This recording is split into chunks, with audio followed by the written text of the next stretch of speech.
for the players.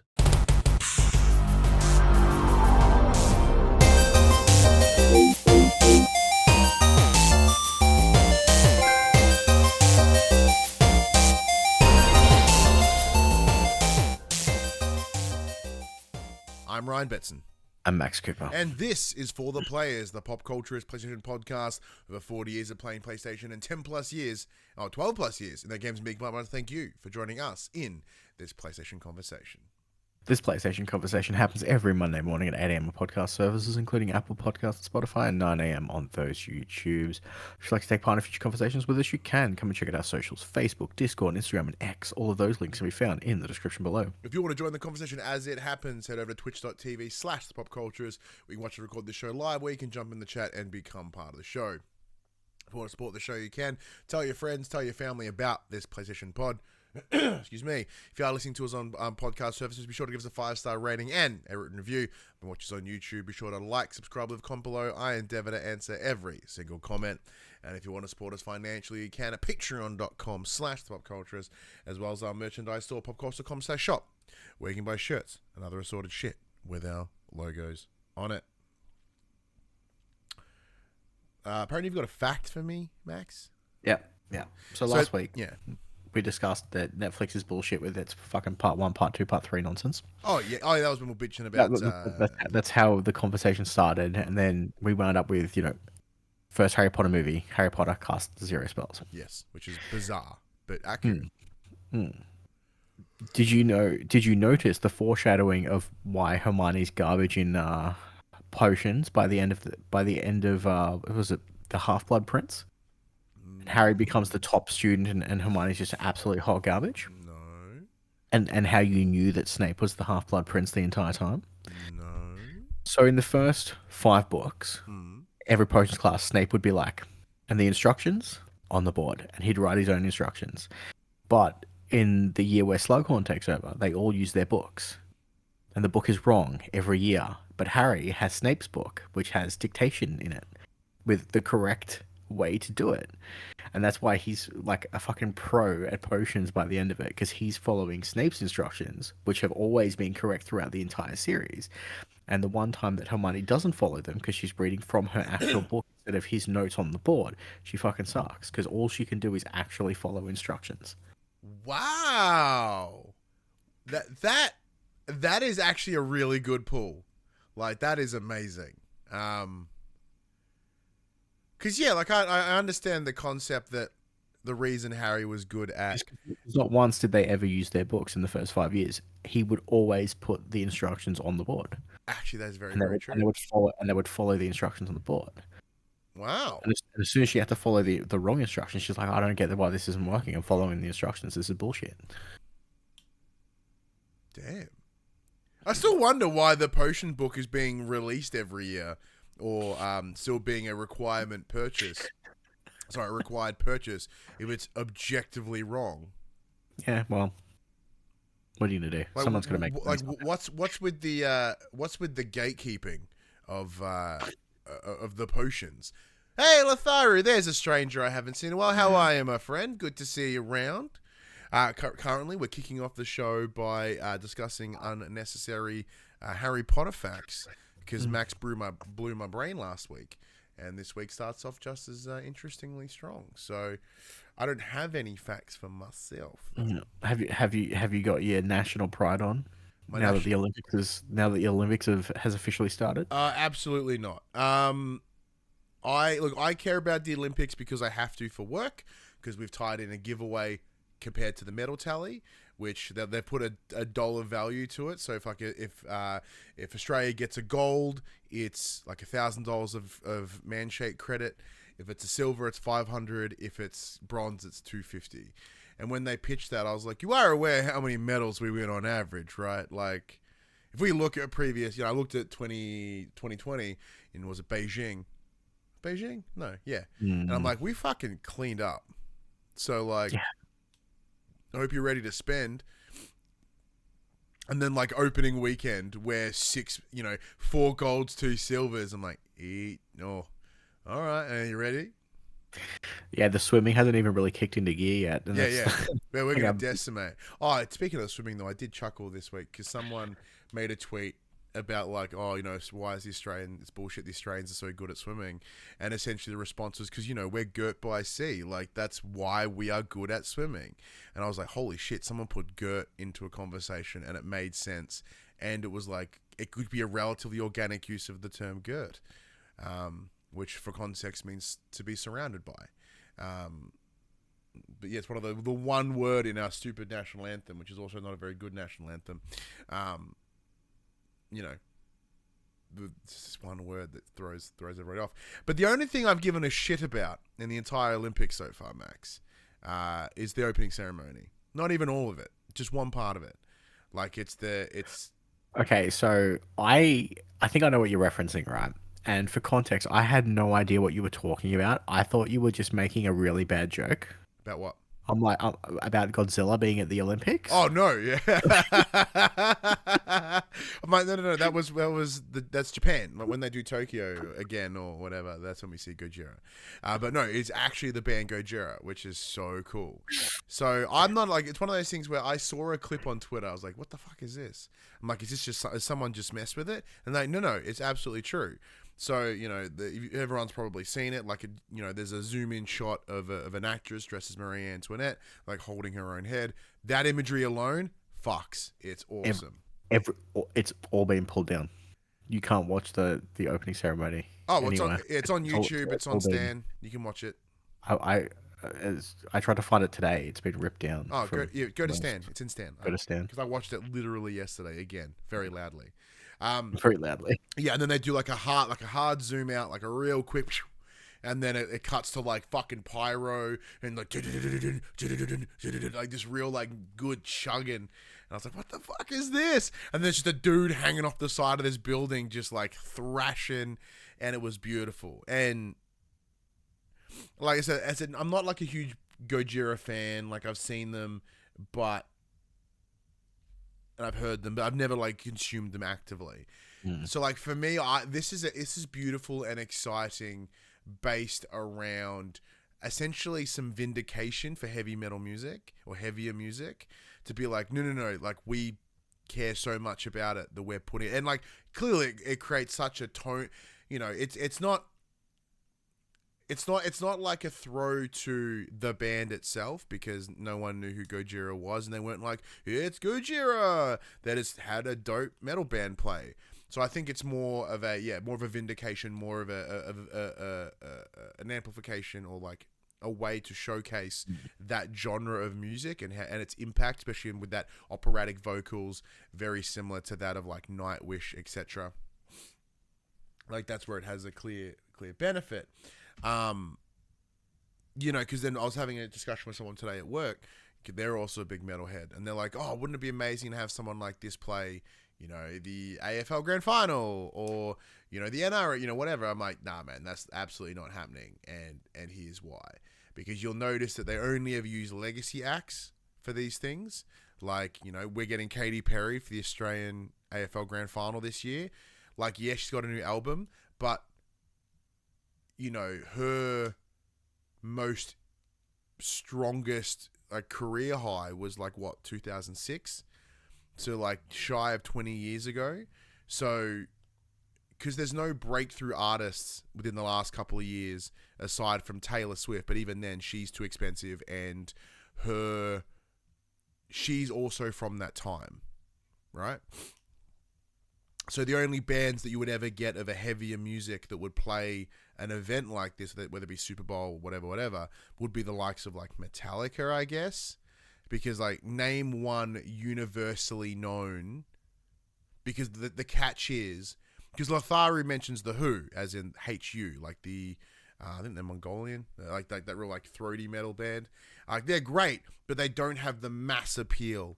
Like, because that's what needs to happen. They need to have mass appeal.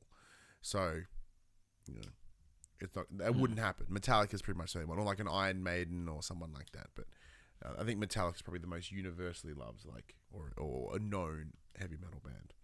And I'm not even a really big fan, because they're not there. What about yourself? Have you dived into the Olympic side of life? Slipknot is well known. That is absolutely true. But Slipknot, they are not visual. Their visual aesthetic would be a lot, especially in those more conservative spaces. If they I think they would have fit perfectly fine for the opening ceremony of that they put on. Yeah, and let's just say if the next Olympic Games are in Iowa, in Des Moines, Iowa, in America, then maybe.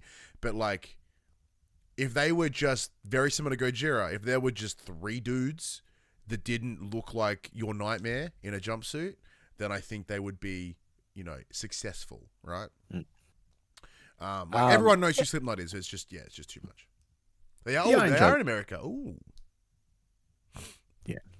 I enjoy the Olympics. Hadley's been covering the Olympics for the last week in kinder, so she's like, Dad, can we watch the Olympics? I'm like, sure. What do you want to watch, kiddo? She's like, football. I'm like, you don't want to watch football because football's because the football you're thinking of is not the football that they play at the Olympics. And she's like, I'm like, we could watch basketball. She's like, oh yeah, I like basketball. She's like, what about the exercises? I'm like, do you mean like the floor gymnastics? She's like, yeah. Yeah, the floor gymnastics is always the gymnastics is always fun. I'm like, we can watch that as long as it's not like 5 o'clock in the morning, like a bullshit o'clock. But yeah, I always get into it. I like watching the basketball. I like watching the table tennis. Oh yeah, table tennis is crazy. It's insanely good. Now that skateboarding has been an Olympic sport for a number of years, like that is intriguing to watch if you like skateboarding. But it's not quite like extreme games level of cool, but because they don't push themselves that hard, but they still it's so funny that there's like so many better skaters that it's just like, nah, fuck the Olympics. Yeah, and they're like, I don't want to do the Olympics. The Reverend Puck in the chat asked Olympic rugby. Well, there is rugby. When she means football, she means AFL. Yeah. Which is and not like, the look, football you'll get. I watched 2 out of the 3 games of the NRL, which is the National Rugby League here in Australia. What's called their State of Origin, where the New South Wales fights Queensland. So 2 states of the country that I don't live in, nor do I really care. But it's essentially the WrestleMania of NRL. Like, it's fucked and it's awesome, and it's just dudes running into dudes, and it's brilliant. And I'll never watch any other game of the year except for the State of Origins. I'll come back next year and watch them for sure. But is like obviously the basketball. Like, is there like the one sport that is the max Olympic sport? Beach volleyball. Well, that checks out. That checks out. Yeah. Fencing. Did you see some guy do it? Like, I saw a clip this morning of some guy doing like this, like jumping up and down like a duck and a weaving, like he's and they get stab, and then it's become more and more commonplace. But to have the weightlifters come out and do fucking anime poses before they're fucking really, yeah. Suddenly you're like super invested. Be honest, we're all waiting for the breakdancing exhibit. What, there's breakdancing Olympic sport? My fucking weebdar just goes nuts. Like, these, don't get me wrong. Like, if it's actually, oh my god, holy shit! Like, breakdancing is literally a sport this year. Okay, that's intriguing.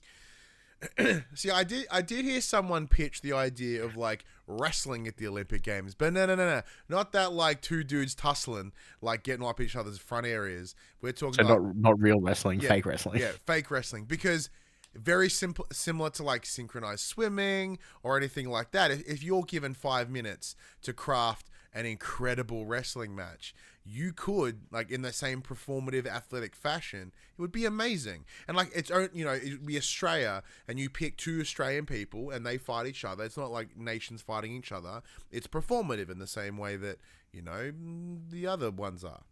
Like, that would be dope. Imagine the best fucking professional wrestling coming from every country of the world. Like, hey, did you know that, like, I don't know. So what is it, just whoever puts on the better match? It's all matched by a series of scores, like every other sport. Like synchronized swimming, it's about like how they. That's what I mean. So it's not like the winner gets the points. It's whoever does the best performance. Which is why you would have a match that is both Australian. So it's like a team, right? And they then both get the gold if they deliver the best performance. Like, some of the things that would come out of like Mexico or like Japan, like they would clean fucking house in that, and then you could have tag teams, and then multi-man matches, and then suddenly you have to, people that aren't even in the match that are ringside, like waiting to get tagged, they also get marked on how they perform and how they, like how they engage. Like, that'd be amazing. That's why professional wrestling should be an Olympic sport. Well, thank you for for letting me be here. It's my TED Talk. I'm out. Because I don't give a flying fuckhole about Olympics at all. At all. But that would get me. Immediately. What have you been playing up to this week? Yeah, I was going to say, what have I been up to this week? All right, well, let's go. So, it's a busy weekend as we are recording on a Monday compared to our usual Sunday because I forgot to tell Max. I didn't tell him at all. And I was like, oh, yeah, I've got a wrestling show this weekend. Oh, cool, it's Sunday. Yep, cool. It's a matinee show. It's for about 2 o'clock where it kicks off. Yeah, cool. I'll be home by showtime. I have done like fucking 3 or 4 Sunday matinee shows that all started around 2. And what happens every time I do a Sunday wrestling show, Max? Coincidentally, normally I'm also running that late that night, and we just unanimously. Normally we just move it to the Monday because normally we just move it to the Monday because we're both like, nah, fuck that. Yeah, screw that noise. I'm tired. I want to get home. And then now that you start work earlier and whatever, I was like, I didn't tell you that I have a show, and you're like, I'm running late. I'm like, cool, me too. I'm still in Thornbury. Because I went to Graysland on Sunday. What's a Graysland? Graysland's like a big food court thing. Oh, I've been to one of them in the Gold Coast. It was awesome. Yeah, so was this. I had fucking cheesecake on a stick. Whoa. With gay time crumb and fucking caramel sauce all over it. So Wow. I came home and passed it out from a food coma. Oh, beautiful. Because I ate like Argentinian barbecue, and I had like fucking bao buns with crispy pork belly. I ate so much from around the world. And then I'm like, oh, you know what? I'm just going to get some Greek donuts for dessert. And then I'm like, cheesecake on a stick. So I ate Greek donuts and cheesecake on a stick. I can assure you had the most multicultural poo today. Yeah. Would you recommend? It was so good. It's pretty pricey. Is it a once a year thing or is it like a... No, it's on every weekend. It was so big. Like, I was fucking pissing down rain. I was so busy still. Yeah, it was gross. So busy still. So what, like, obviously what were your standouts from Graysland? So what we did, so I went with my mum, my sister, and my sister's partner. So essentially we all picked one thing each, and we bought like the family platter from each place. So we just kind of shared. So I picked my platter was the bao buns. So I got checks out pulled beef and pork belly. They were awesome. Mum just wanted meat on a stick, so we just got like an assortment of meats on sticks. Fine. Got lamb. If you go to some sort of like fair, you must get various items on sticks. It is the requirement. Then they all pissed off and got seafood and shellfish. I'm like, no, thank you. So they were like sucking back oysters and shit. And I'm like, ugh. And then we got the Argentinian barbecue, which was amazing. We got ribs and it just fell off the fucking bone. I'm like, what makes it Argentinian though? I don't know. The spices that they use, I guess. Okay. I don't know. Like, I don't care. I just ate it. Yeah. And then we had some like short ribs as well with this amazing chimichurri, which was great. It went to war with England in the 80s. And then obviously for dessert, Greek donuts and cheesecake on a stick. So by the end of it, I was very full, and then I had to drive home with a full belly, and I was like, the belt was undone. Was it? I unclipped the pants. Nice. That's a good festival day if you've had to undo the pants. And then like, I'll hold it up to the camera for those. Please don't talk about your undone pants. No. So on the way out, we were my mum wanted to get Hadley something because Hadley couldn't come with us. So mum's like, oh, can I buy her some fairy floss? I'm like, yeah, you can buy some fucking fairy floss. Why not? What's the worst that could happen? So that fairy floss is bigger than your mum's head. Yeah, so it's in the shape of a fucking unicorn. The guy's like standing there spinning it, makes the head, spins another circle, and rips the circle in half. So it's like a fucking mohawk of hair. And then he fucking crafts the horn, twists it all up, and there's a big fucking horn of fairy floss. And knowing your daughter, And then, adores unicorns. but the best part is, because I couldn't hold on to it the entire drive home, it sat on my seat. And it flattened out. So it flattened out half of its face. Did Hadley care? No, because she ripped it all apart, separated it into a bunch of bags, and went, I'll save some for later. But she was happy that it was big unicorn. Yeah. Nice. Yeah. So is Nanny K still down? Yeah, so she's coming to stay with us on Wednesday, and she'll be here for 10 days. So she's up with my sister at the moment. So this is the fun thing. So for those of you that play at home, when Nanny K comes, that's when Max gets his maximum gaming time in. Like outside I'm going to get to sleep in, man. It's the most exciting thing ever. She'll watch the kids. So excited. What about myself? Outside of that, not a whole lot. Mostly work. I don't think... Did I talk about my new role? I think I did. But that was like 3 weeks ago. So at the moment, we're waiting to hear back about a new place. So the house I currently live in, I've lived here for nearly 2 years, just over. And so my partner Phoebe, the lease on her place expired, and she chose to not renew it. So she's got to be out of her place in about 3 weeks. And then we thought, well, fuck it. Let's poke around. Let's see what there is. Like, I love this house, but I picked it because I needed a house at the time. And there are some things that's great about this house, but there's also some things that are asshole about this house. So I was like, okay, well, what if we find a place in the middle? A place that doesn't get unbearably cold all the time. A place that doesn't get unbearably hot all the time. A place where it's not going to look like... It doesn't look like it's going to fall apart. So we found a couple places that we liked, but then we found this one place. And it is like the perfect place. For a number of different ways. It's got the size, so I can have a studio space in a second living area, so it doesn't impact any of the rooms. It's not an enclosed room like this one, so it will be open, so we'll have to tinker with the sound a little bit. But that'll be fine. Mine's open and it's not too bad. Yeah, that's absolutely true. Like, so yeah, we'll be that. So it'll be fine. It's got a wood fireplace. Oh, love it. It's got a huge veggie garden, which made Phoebe almost cry. It's got a bath room, not a bathroom, a bath room.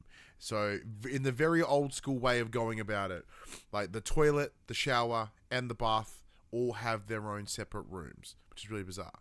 But the bath room, it's got this old, like 70s style wood paneling. It reminds me of my auntie's house growing up. And it's got this like cauldron of a bathtub.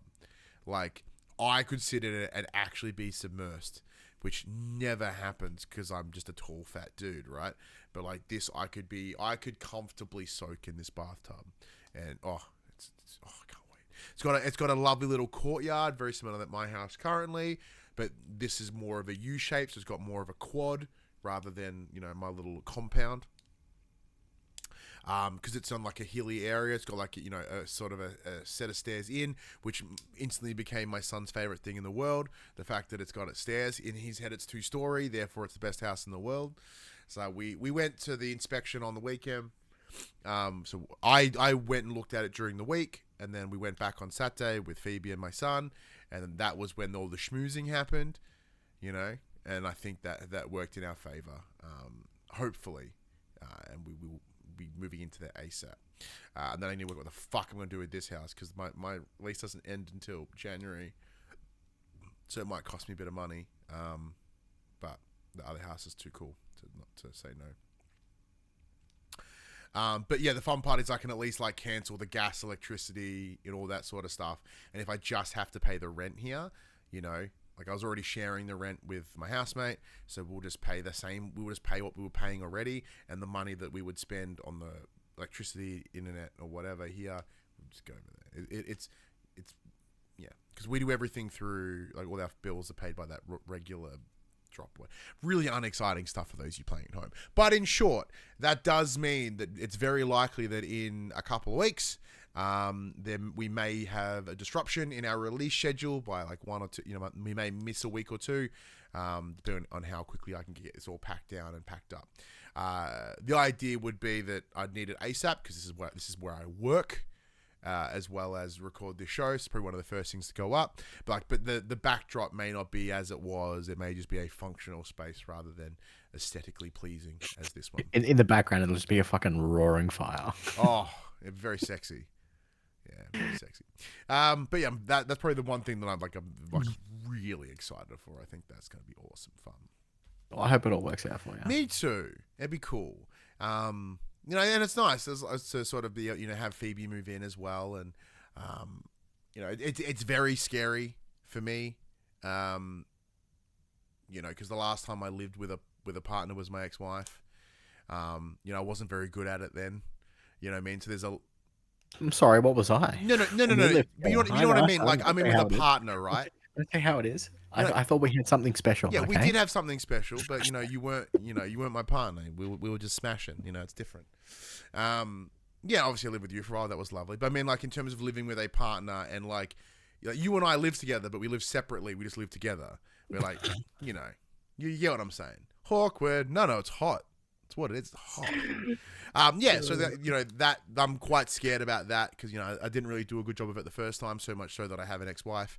So I'm hoping to correct those things this time around, which I think I can do. A lot of learning, a lot of therapy, a lot of self-reflection.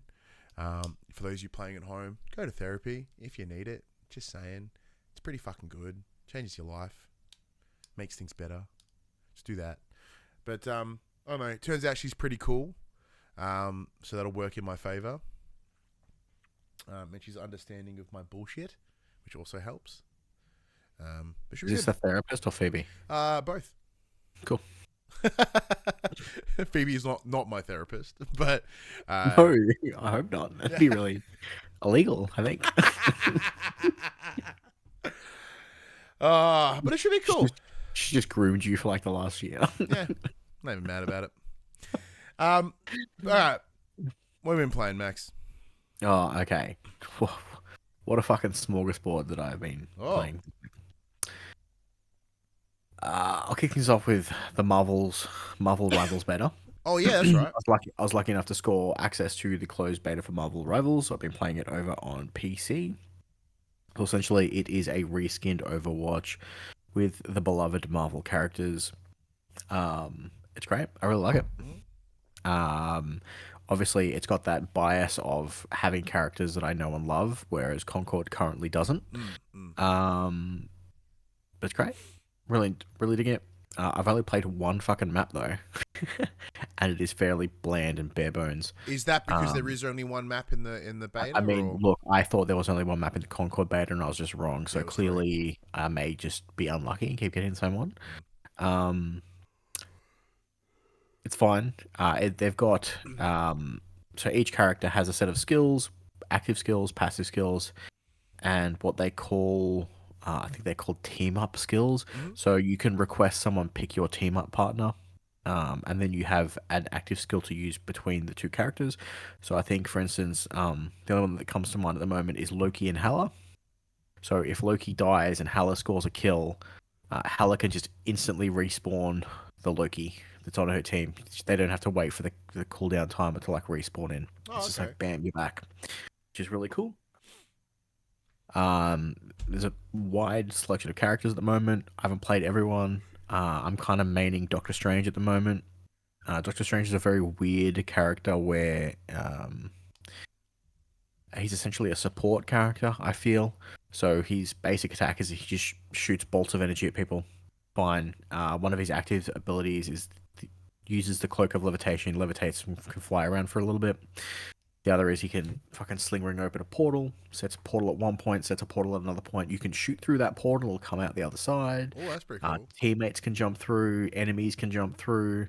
So how does that go from like where you set, like, because do you set the one up and it's there but it's doing nothing and then you gotta fucking run away and then you No, so the second you place the first one, you start placing the second one and the camera just takes over where the portal is, so you can just run around the map as as in, so you look at the map and you choose where it drops, or do you have to physically be there? You have to run there. So to place the first one, you have to be there, and then it'll go into essentially like a free cam mode. Okay, thank you. That was what I was curious. So like, For instance, you place one off the map and one in front of the spawn door of the enemy, they can just run through the door straight into the portal, straight off the side of the map. Hilarious. That's a bit OP, isn't it? They added Thor and Adam Warlock last weekend. Are they going deep cuts, or are they going like at least MCU adjacent? They got MCU adjacent. So the current roster, let me see if I can pull it up. I mean that in terms of like, obviously you got the main MCU characters that we're aware of, but then you have, you know, the like your Adam Warlock who we see in Guardians, you know. So you've got Star-Lord, Hela, Namor, Loki, Magic. Hang on, slow it back down. Go from the start again. Star-Lord. Yeah, we've seen Star-Lord. Hela. Yeah. Namor, which we've seen in the last Black Panther movie. Oh, that's true. Yeah, I haven't seen the second Black Panther yet, so that's absolutely true. Yeah. Forever. Yeah. Loki. Yeah, well, of course. Magic, which we haven't seen at all. No, we haven't seen Magic. That's Colossus's sister or something. Yeah, I know her from Midnight Suns is what I know from. Midnight Suns, yeah. Groot. Well, yeah. Rocket Raccoon. Yeah. Luna Snow, which we haven't seen. No, I don't even think I've ever. I don't. Luna Snow doesn't ring a bell to me at all. Black Panther. Doesn't ring a bell. No idea. You know who Black Panther is? Iron Man. Absolutely do. Yeah, Iron Man. Hulk. Yep. Spoods. Yep. Doc Strange. Yep. Magneto. Okay, yeah, cool. Mantis. Yes. Penny Parker. Okay. Venom. Yeah, because we saw him in the trailer. Adam Warlock. Yep. And that shark motherfucker. What's his name? Jeff. What? Jeff the Shark. Jeff the Shark? I think it's Jeff. Is it Jeff? Or am I fucking crazy? It's Jeffrey the Land Shark. I do not know who Jeffrey the Land Shark is. Jeff the Land Shark is adopted by Gwenpool during her time in the West Coast Avengers. Oh, okay. Jeff the Land Shark has definitely not appeared in the MCU. Reverend Parker does jump in with the fact check and goes, Magic was in the last Fox Marvel movie. Yeah, but they would fit within that Marvel adjacent, I guess. Yeah. MCU adjacent. Obviously, Jeff has a hilarious ability where he can eat everyone and then spit them out. So you can eat everyone and then spit them off the side of the map. Nice, including teammates. So with with Deadpool Wolverine coming out this week, combining the Fox and the MCU, so they are all collectively one now, I suppose. So I've been playing that. It's cool. Obviously, no spoilers because Max hasn't seen it yet. No, not yet. There's no release date on this. Apparently, it is 2025, but it is a free-to-play title, so it's sitting in that. It's not. It will be competing with Concord, but at a later date, because it sounds like Concord's going to come out first. Well, that has a confirmed date. Yeah. The other things that I've been playing this week, I reinstalled Fortnite. Okay. They are running a Pirates of the Caribbean event at the moment, which is awesome. The skins look great. I don't have enough V-Bucks for them, which makes me sad. I've also decided that Fortnite needs to do what World of Warcraft did. I need a Fortnite Classic. Bring back the Season 1 map. Get rid of all the shit that came after that. Give me back the original guns. No build. Bring it back. I want to go back to where it all began. Because I booted up. I'm like, I don't fucking know any of these places. I don't know what the fuck's going on here. I can pick up gold bars now, and there's NPCs that I can talk to buy weapons from, and everything's... The fucking Cybertrucks are in there now. Elon Musk has taken over Fortnite with his shitty Cybertruck, and I'm just confused. Everyone's got cars with fucking gun turrets on them now. I'm like, what the fuck is this bullshit? Yeah, I don't like the idea of guns getting involved. I don't like the idea of cars getting involved. That seems kind of to negate what was. I'm fine with having vehicles that allow you to drive and like stay in front of the gas, but like, why do they have like fucking rockets and miniguns attached to them now? Like, how am I supposed to compete with that? Twisted metal, structural especially in a no build mode where they just fucking come out of nowhere and go, and you're dead. You're like, cool, rad, love it. Cool, yeah. What's on you for playing Fortnite? So suck dick. Yeah, look, that is on me for playing Fortnite.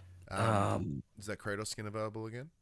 No, not at the moment. Don't yet. But other than that, I don't think I've been playing much else. Yeah, that's pretty much it, I think. Yeah, look, I'm in a similar space, really. Like, I've not played a lot. Um, obviously played more Elder Scrolls Online because that's what I do now.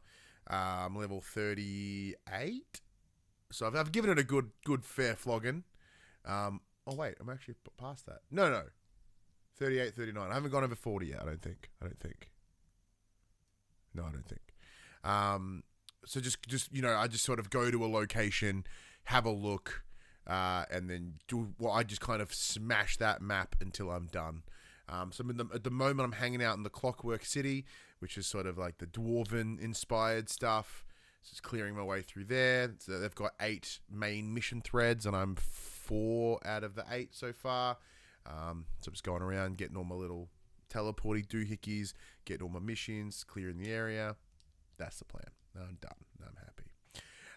Outside of that, we did. I jumped into some Tekken 8 over the weekend. Oh, to play the new Prime Minister.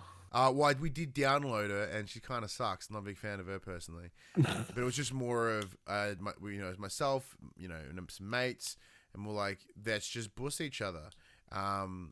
Very quickly, Eddie had to be taken off the table. Not because like I was doing such a good job with him, even though he is my main. It was very much of one of them have realized if you just smash X on Eddie, you make some completely unbreakable combo and you win. And I'm like, well, that's taking all the fun away. Is that because you've got fucking stop that? Maybe you should turn combo assist off. That's probably a good idea.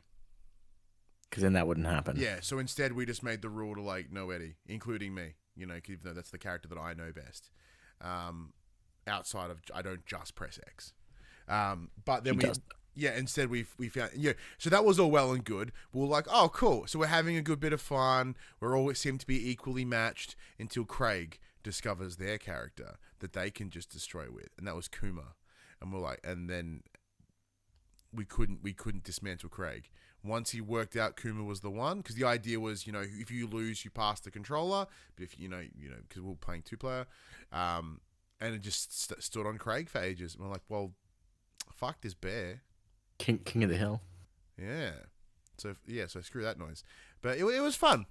I kind of was wondering like whether, because I already had Tekken 8 installed. I was like, maybe we should install Street Fighter as well, because I do quite like Street Fighter. For me, I find that's. As much as I'm enjoying Tekken 8 from what we've played, this is a good bit of fun in Street Fighter. The new one, was it 6, is very, very good. So the options were certainly there. Outside of that, I've not really been playing. Like, I have barely played my PS5, like at all. Not for any main, like I said, obviously because I'm play, games here and on the computer, whether it be Elder Scrolls or Cornucopia or Go-Go Town or some of the other little games that I've been jamming with. There's no like lately. When we were discussing this the other day, like with it being winter and I'm in the lounge and it's the only room with a heater. Like I do feel bad like controlling the room to play games. It's almost like PlayStation sold you a device that would solve that problem. Yeah, and which I have, and I have been using it for that. I played some like Persona. So I'm just being snarky and giving you shit. No, it's absolutely true. And like I have been playing it in bed, but like Phoebe's very much the idea of no. I'm like, but that's why I fucking bought it. So I'm not allowed to play it in bed. I'm not allowed to really play phone games in bed. The idea is when we go to bed, you go to bed. And I'm like, yeah, that's fine. But I'm also neurodivergent, and I need this stimulus to quieten my brain to go to bed. But, so... In other words, I just have to play games until I want to crash, and then I go to bed, which is fine. But yeah, no, I'm just very conscious that the game, like me playing games in there, like takes over the only room in the house, well, the second room in the house with a heater. The other room is in here. So once I'm in here and the heater's on, I'm like, I'm not leaving this fucking room. I'm just gonna stay and play on my computer. Right. So yeah, as a result, not really played a whole bunch. Watched a bunch more TV. Watched some 30 Rock. Watch some more of The Boys. Where are you up to in The Boys now? The final episode. We haven't started it yet, but the final episode of season 1. So we just had the big reveal about Butcher's Misses. I was like, and I know it gets way worse after this. I don't know what specifically, but I just know in general it gets worse. Watching a lot more of Dropout. Are you aware of the platform Dropout? So the Dropout is the company that was formerly known as College Humor.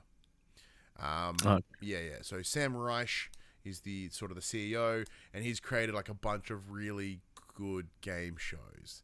They have one called Game Changer, where the idea is that it's a game show, but every episode the rules change, the whole game changes, so you never know what you're going in for, and with it being such a heavily improv. I know what Game Changer is the one with like fucking Brendan Mulligan Brendan and Mulligan, yeah.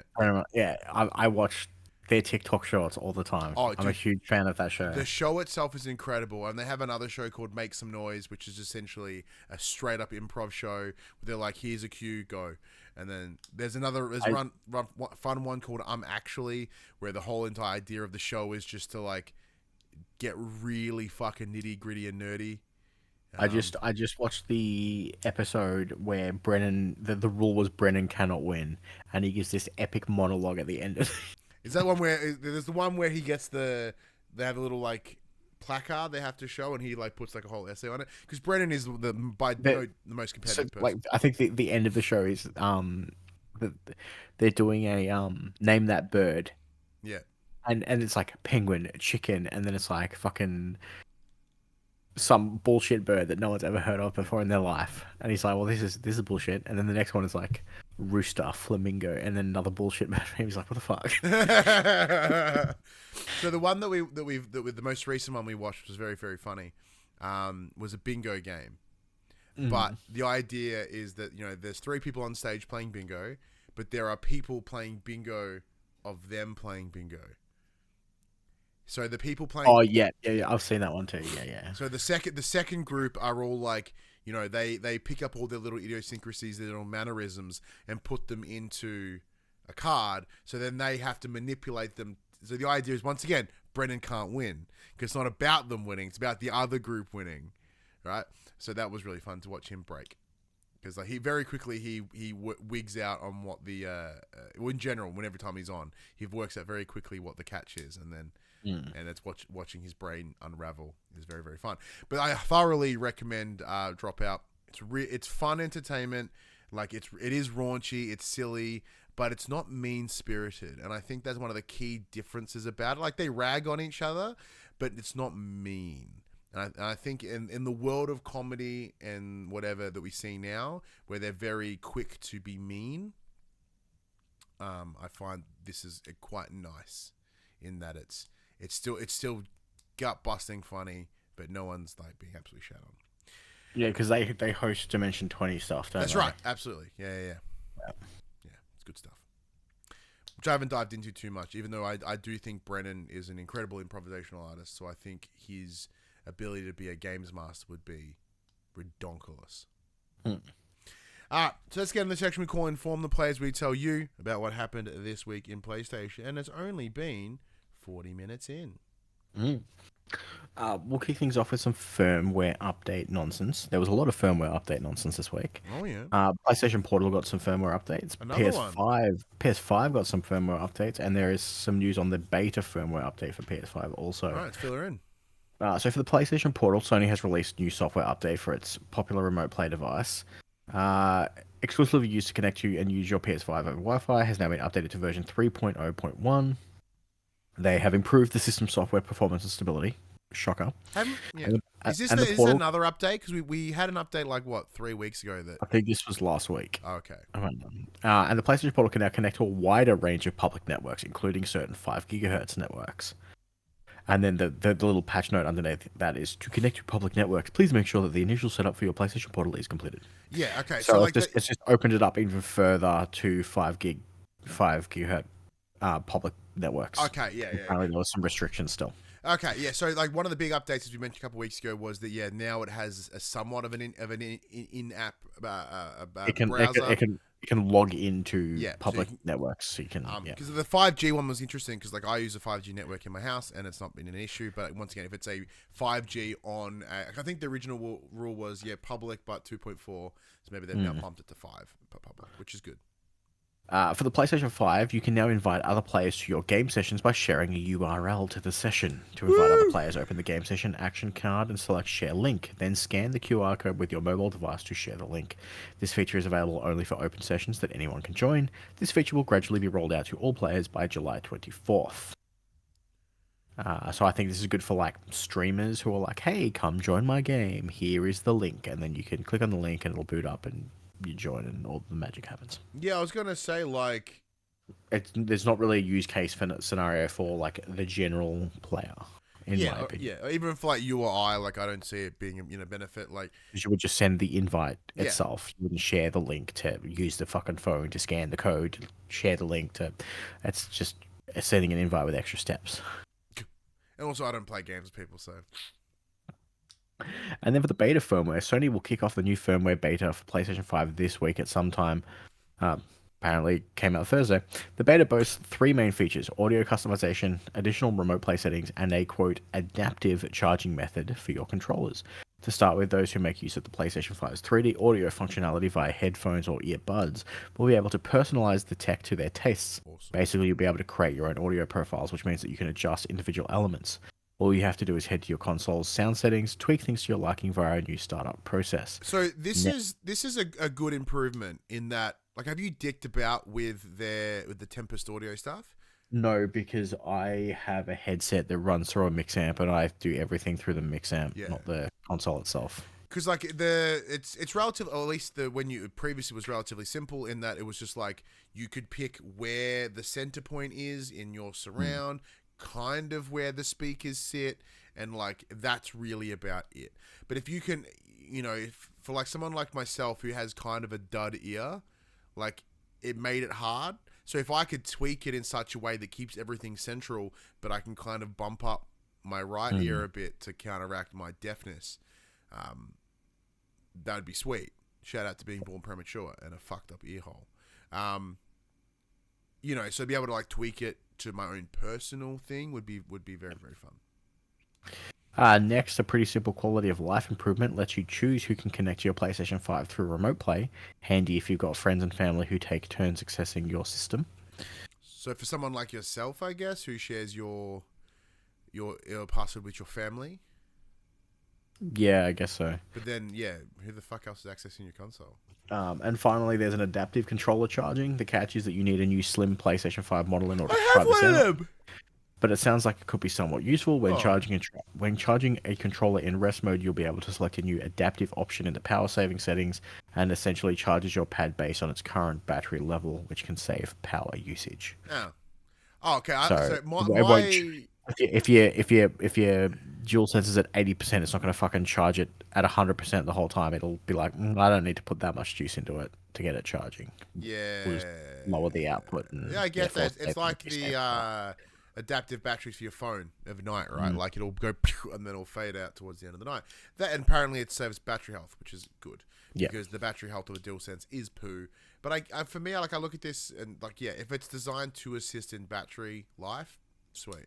But like I use the docking station that they asked me to buy, when it comes out. Like, you want a fucking charging station? I'm like, yes, I do.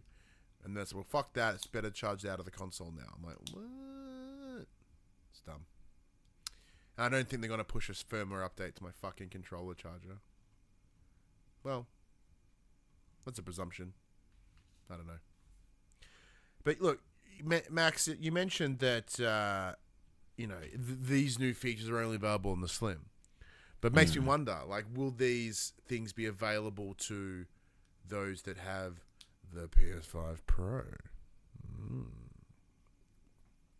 Some more speculation about the imminent arrival of the PS5 Pro is circulating on social media once again, where it appears the source code for No Man's Sky newest update includes a reference to the supercharged hardware.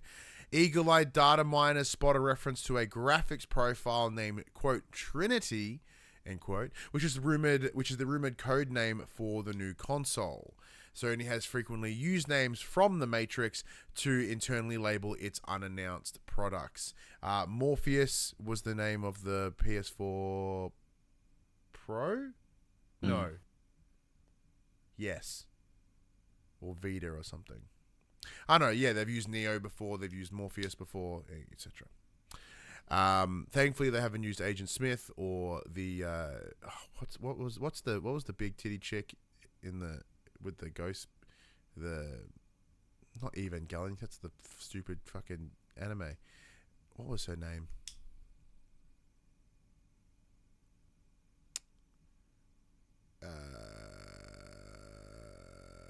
She had a name. You talking about the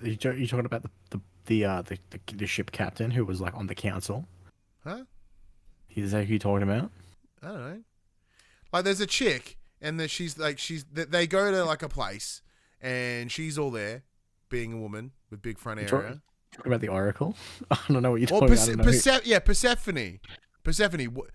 Monica Bellucci. Yeah. Persephone was but like she's hanging out with a guy who isn't he like he's like the concierge or whatever or a Merovingian? Merovingian, thank you. That's what the next console, the PS6 code name. The weirdo who gives orgasm cupcakes to people. Yeah, that guy. I want one of them. I want a cupcake. Why didn't they have that at Graceland, Max? That cheesecake did deliver that response to you, I'm sure. The graphics profile doesn't appear enormously different to the standard PS5, however, but some settings have been bumped from high to ultra, while the dynamic resolution scaling has also been increased. It's worth noting this may not be the final, and there could still be further optimizations made to No Man's Sky prior to the PS5 Pro's launch. According to documentation seen by according to documentation seen by Insider Gaming, the souped up system is targeting that November release date, which we discussed already, and Sony's sudden return to the TGS, or Tokyo Game Show, has prompted speculation that it'll show off the system sometime soon, likely in the month of September. Shout out to No Man's Sky, by the way. Still getting support. There's some No Man's Sky's QUICKBITS. I'll spoil it now. Yeah, throw it in. So No Man's Sky Worlds Part 1 saw a near 500% increase in player count, up to 50k concurrent players. Dude, like, what an absolute return story. Every time there's a new update for No Man's Sky, everyone fucking turns up for it. Yeah, and you know what happens? Everyone goes, oh, well, the meat on this bone is still really good, but the bones suck ass, so they leave. Because, like, there's all these great things that they've introduced to No Man's Sky, and then you start it up, and you're like, oh, I'm just laser beaming rocks, fucking get excited, and then you stop playing because it's really boring. But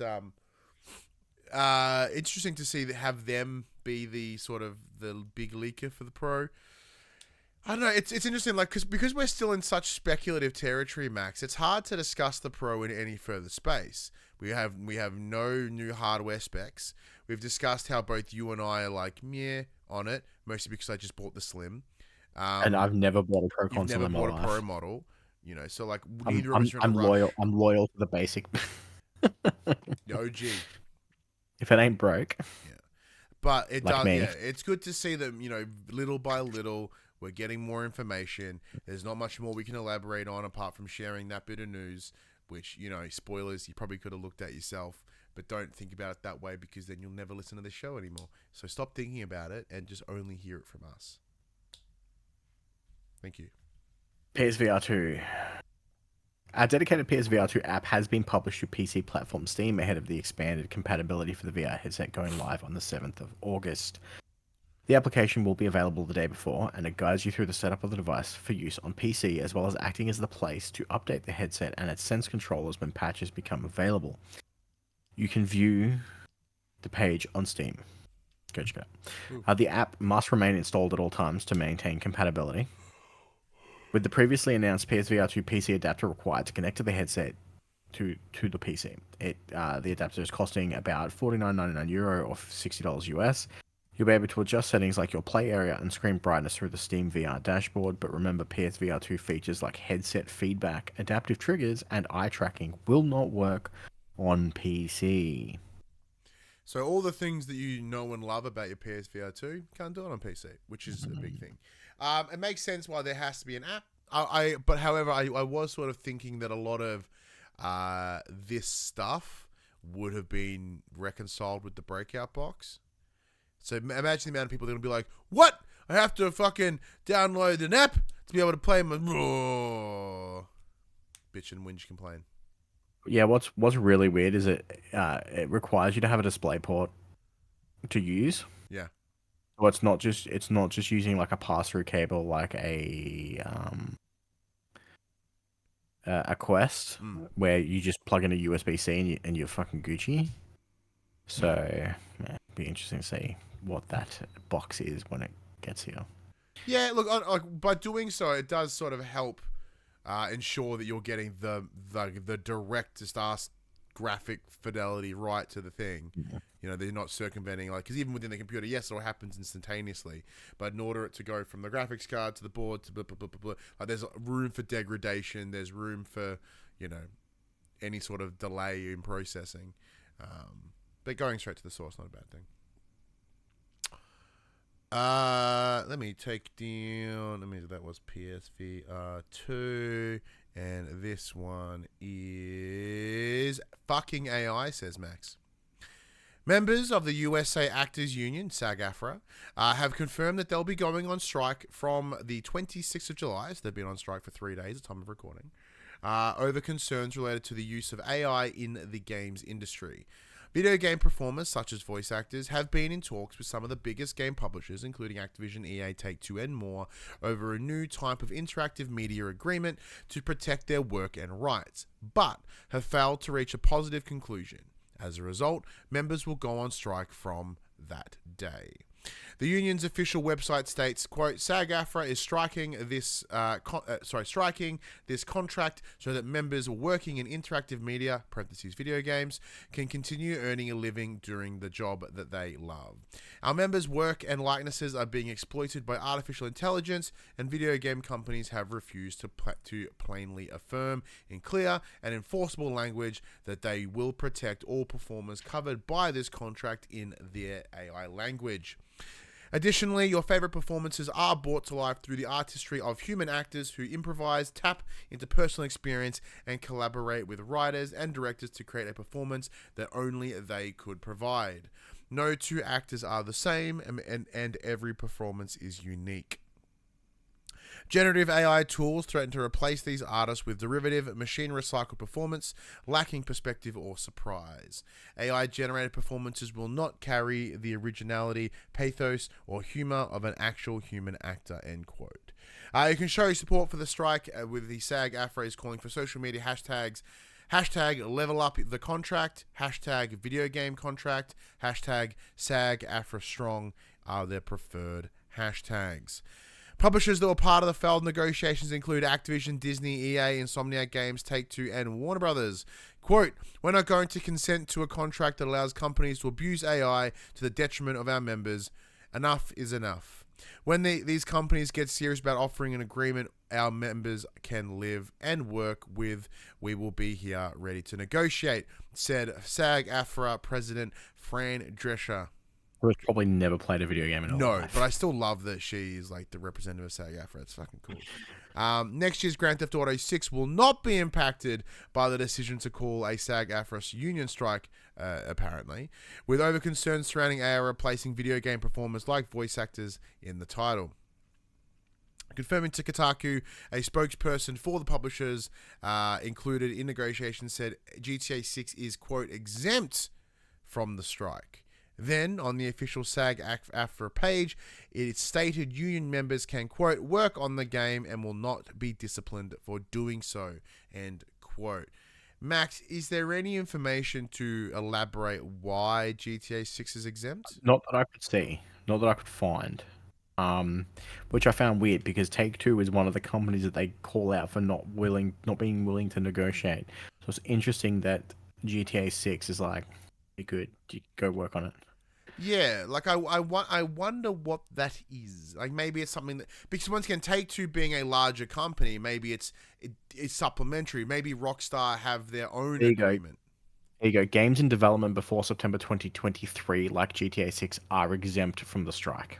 Because I guess on the presumption is that a lot of them would be like, This- wrapping up, or because it is one of those things where, same as like The SAG-AFTRA strike technically only applies to recently started projects, which is why GTA 6 is exempt. Okay. Yeah, because most of the time when it comes to, particular from a development cycle, like, the back end is normally just polishing and whatever, right, and fixing bugs and tightening the ship. So like the performers aren't always needed in those back unless there's reshoots. Pardon me.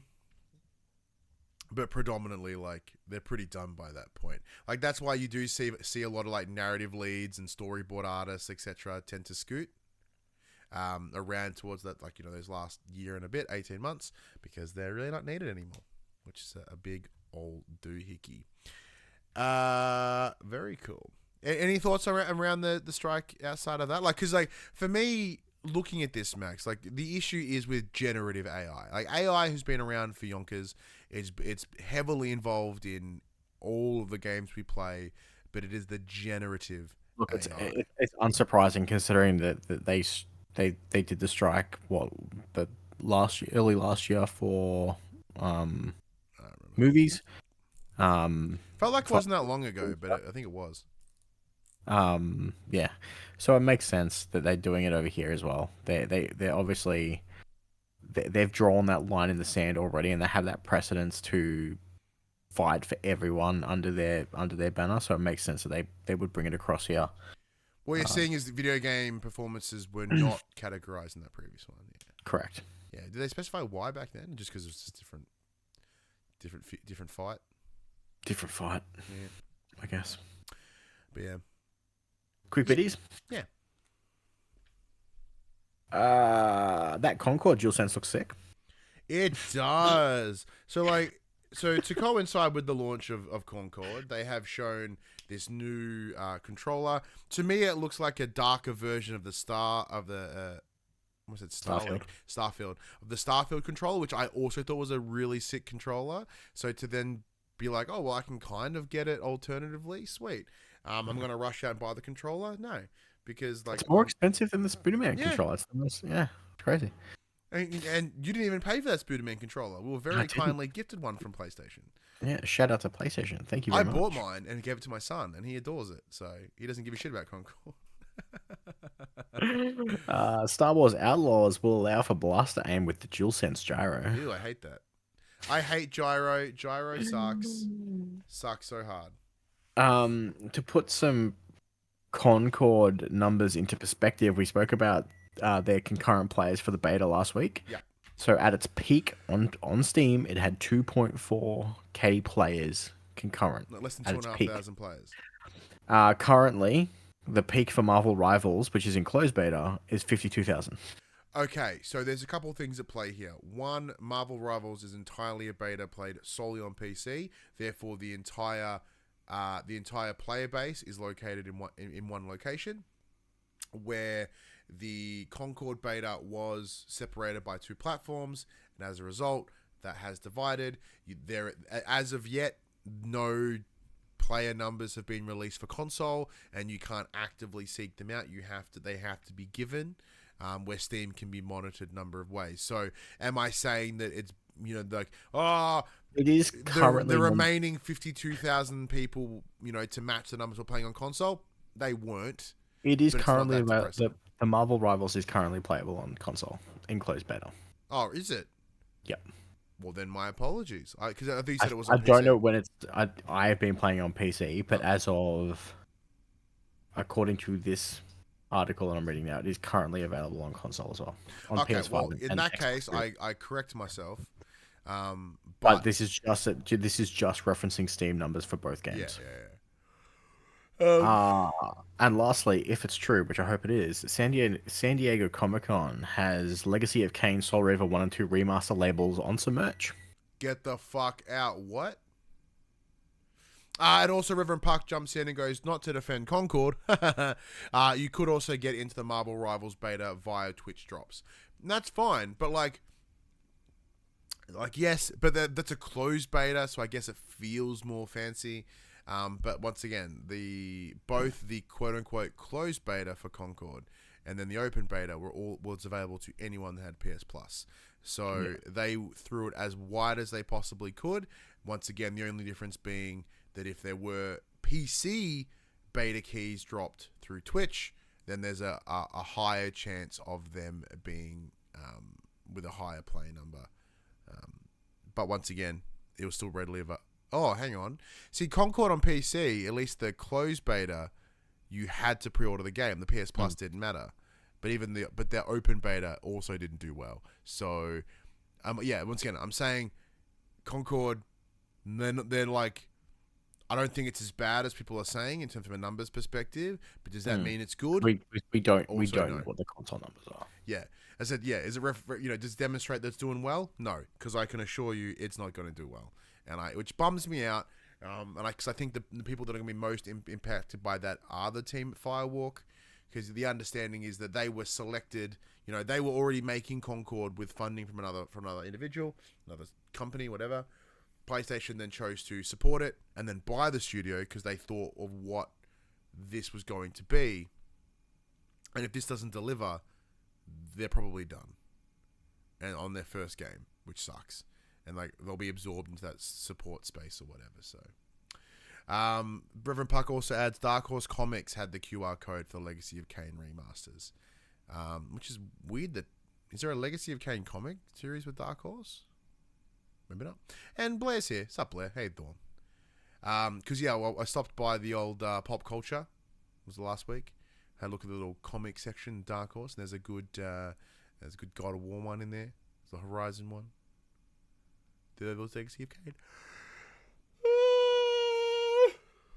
Any games coming out this week, Max? Yeah. Oh yeah. We have.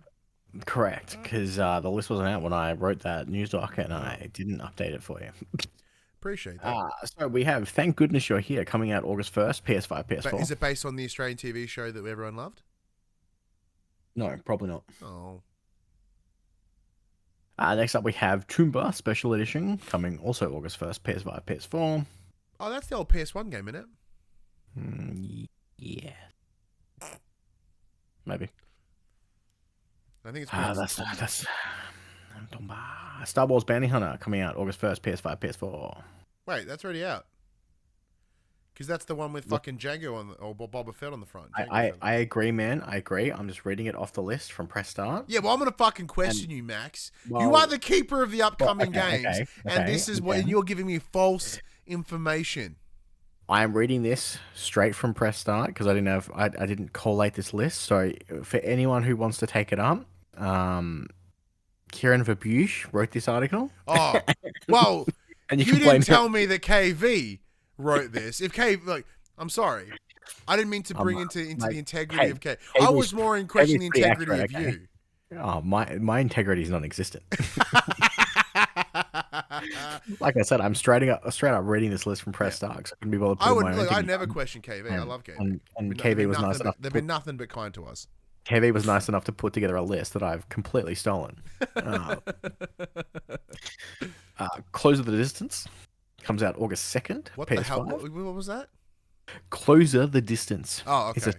It's a slice of life sim that tells a deeply emotional story about the connections between family and friends in the face of tragedy. Unearth long-kept secrets, repair strained relationships, and help your loved ones move on. Oh, that sounds like right up my bullshit.